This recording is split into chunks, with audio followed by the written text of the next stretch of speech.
Very good.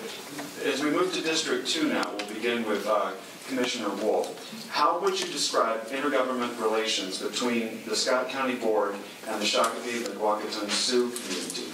And what are the biggest issues in that relationship? I would describe the relationship as very good at this point. The new chairman and I and our administrator have met at least a half dozen times already at this point in the last month or so here. And Charlie Fig is the new chair. He shows up for everything. He's involved in everything and knows that we have to partner together. I think Stanley Crooks, when he was the chair, he saw issues and he was the right chairperson at the right time for them. We had some differences at the time. A lot of it has to do, almost all of it has to do with taking land off the tax rolls and putting it into trust. And that costs taxpayers in Scott County money when that happens. I oppose that. They would like to put more land in trust, and that's their deal. So that's where the battleground is. But other than that, they've helped us with parks. They've helped with lights into ball fields. They've helped with roads. They've been a real good partner, and I think I look forward to working with them. Mr. Lawrence, same question. The tribe has a wonderful operation at Mystic Lake. And they are the largest employer in Scott County. It appears that anytime anyone asks for help from them, and someone would need, I'll give you an example. At a recent scale meeting, I had the opportunity to sit next to Charlie Vick and Bill Ridnicki. And the fish presentation was going on.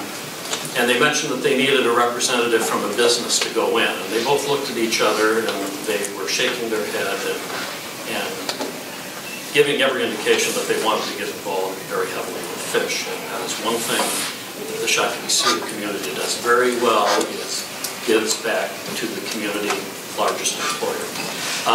I think we need a better understanding of their situation. I don't know if local schools have much studies in terms of what has happened with their tribe in that situation, but I think if that were incorporated, it would give everyone a better understanding of their community. Thank you.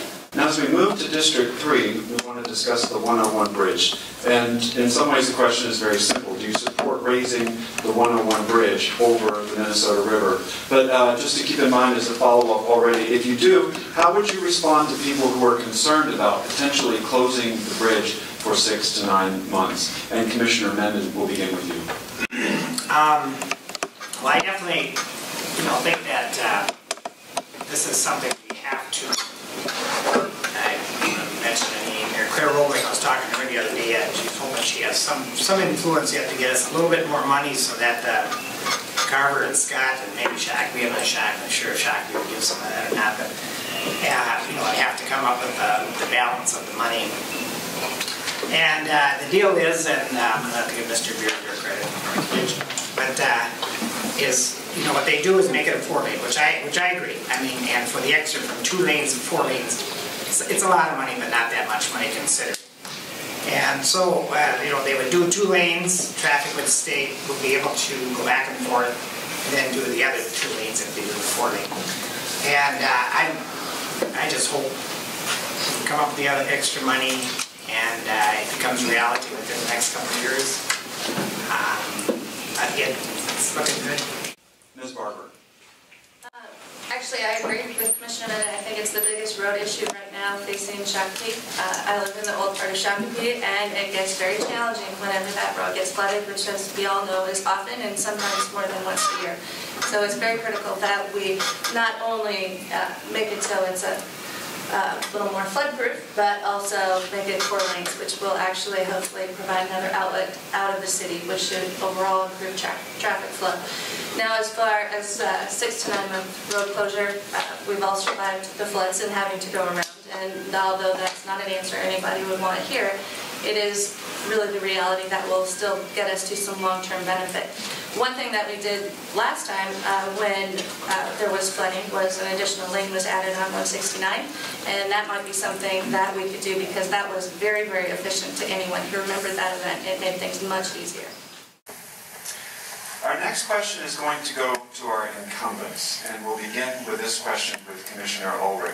This year, the media has reported extensively on an investigation by the board into the conduct of County Administrator Gary Shelton. What was your individual role in that process? I learned of this sometime in late part of last year. My role was to begin to call people in the community leaders, mayors, council members, administrators, township officials, and say, if you thought Gary Shelton has done a great job, would you call the board members, the three board members that are behind the sector, would you talk to them and tell them how good a job you think Gary Shelton has done? In fact, I asked Gary, give me some names of people that you think don't like you, think you've done a bad job. Give me some opponents. And even when I called those opponents, they said, well, I like Gary.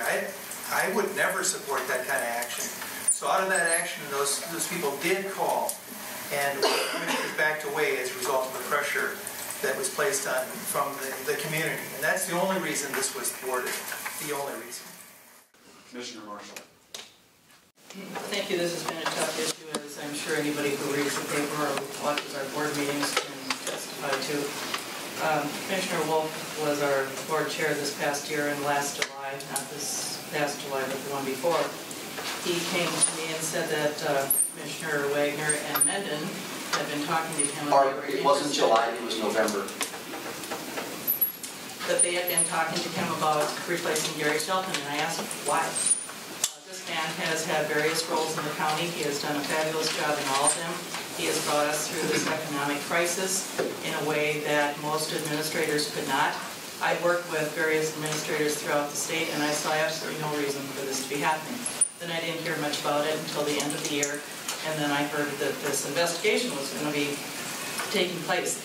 During the whole time, I saw that the morale was decreasing, the productivity was decreasing, and we incurred over $43,000 in legal fees because of this. So as a citizen and as a commissioner, that should never have happened. Commissioner Menden. I worked with Gary way back. I worked in law enforcement, the sheriff's office, and I'm only going to mention one negative thing, and this is it, and I'm done with him. As far as negativity.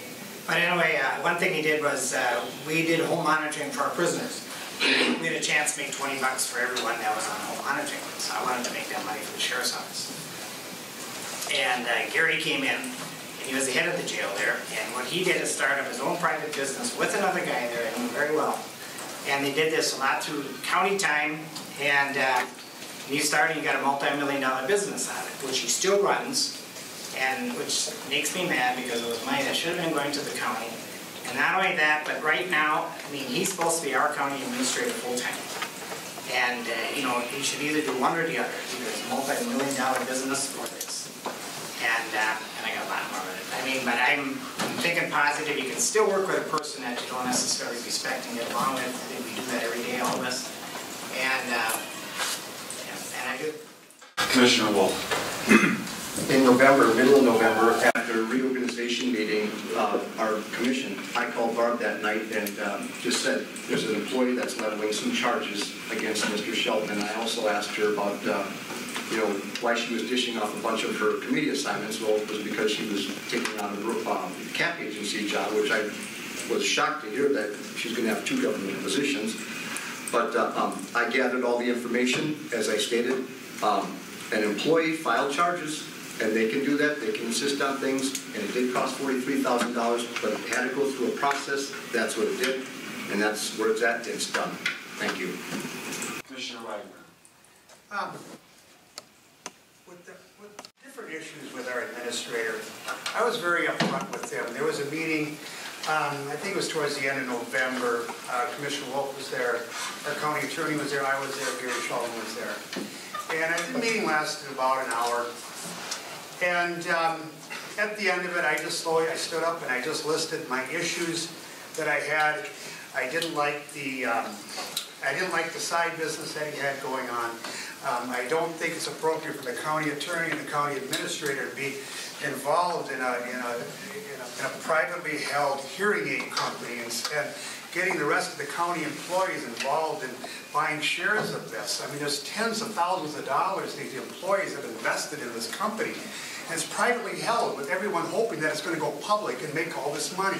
But what happens if it doesn't go public? And I asked you all of it, and I just said, first organizational meeting, I'm going to make a motion. I think we need a new administrator. And we'll see how the votes go. We'll let it go from there. That was it. Yes, Commissioner Marschall. Commissioner Wolf seems to disagree with my time frame, and I will repeat that it was July, because in August we did Gary Shelton's review.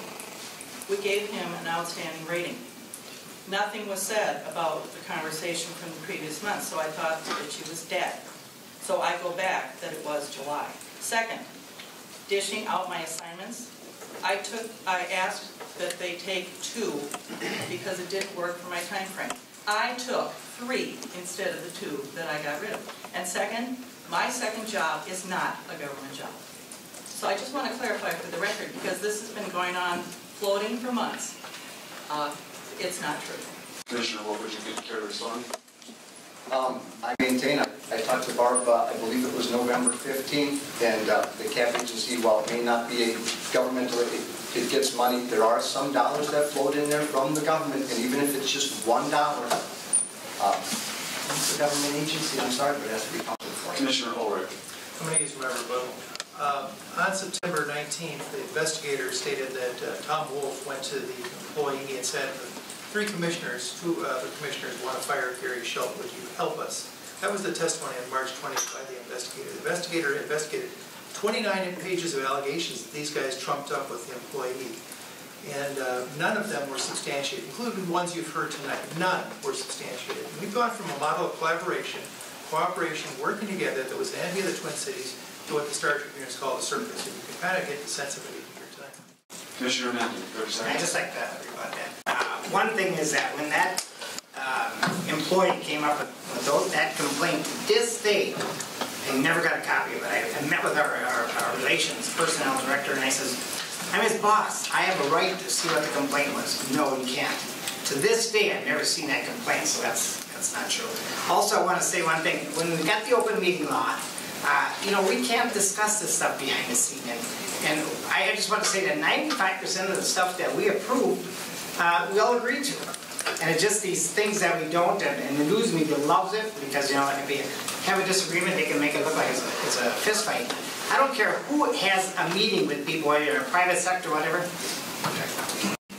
I'm going to use my second rebuttal. Okay, Commissioner Ulrich. I have on tape here tonight for anybody who listened an admission of a violation of the open meeting law from Dave Menden. Oh. He says on tape, I said, you know anything about what's going on with Gary Shelton? He goes, yeah, I do. He said, I've talked to Wagner and Wolf, and I got to tell you, I agree with them. Have you never talked to him? When you come to an agreement, apart from board meetings, that's a violation of open meeting law. That's what he says on tape. I have it here tonight. Anybody wants to listen after the meeting. Commissioner Menden, we'll give you 30 seconds to follow up. Okay, right now? Yes. That's a lie. And I'll tell you where the open meeting violation was that I didn't know which way Tom Wolf was going to vote that day. I'll guarantee you the county attorney and these 3 people knew which way they were going to vote, because our county administrator, our county attorney said, no, we got to vote today. I'm like, why? Why can't we discuss this? So